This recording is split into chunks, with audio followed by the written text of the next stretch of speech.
one thing that I've seen with you is it's not just about your practice and who can come to see you, but you've decided to take it upon yourself to teach others. Yes.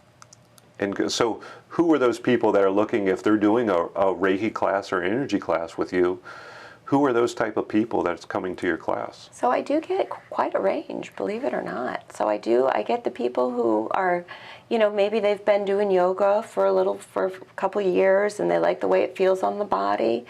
I have some students recently who are interested in taking Reiki because they live here in Virginia, and they might have a family member who is somewhere in another part of the world. And so as you go through the different levels of Reiki, when you get to Reiki level 2, you have an ability to send that healing energy at a distance.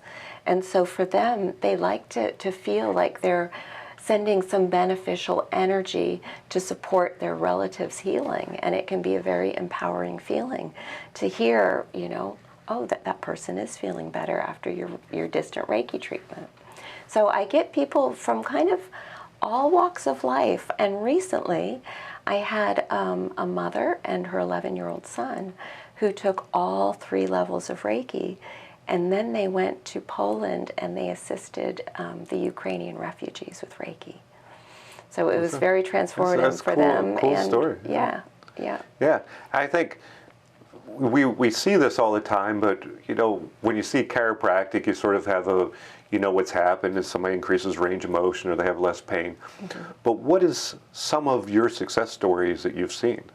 For people being able to stop smoking, right? For example, they'll walk in and they will have smoked for sometimes 25, 30 years and not have any control over that habit, and they walk out never wanting to smoke again.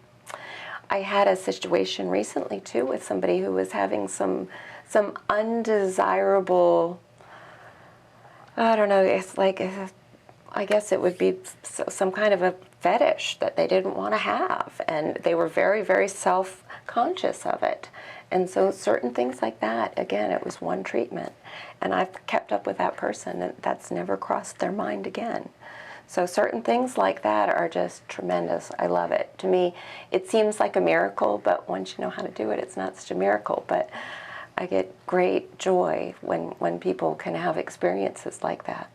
And that's good, that we can see something go away without using the drug therapies. Exactly. And even certain digestive situations, or certain, you know, say somebody gets sick at a certain time every year, you know, that might be a certain belief system within the subconscious mind that just by altering a little bit of the program, you could start to shift that pattern too.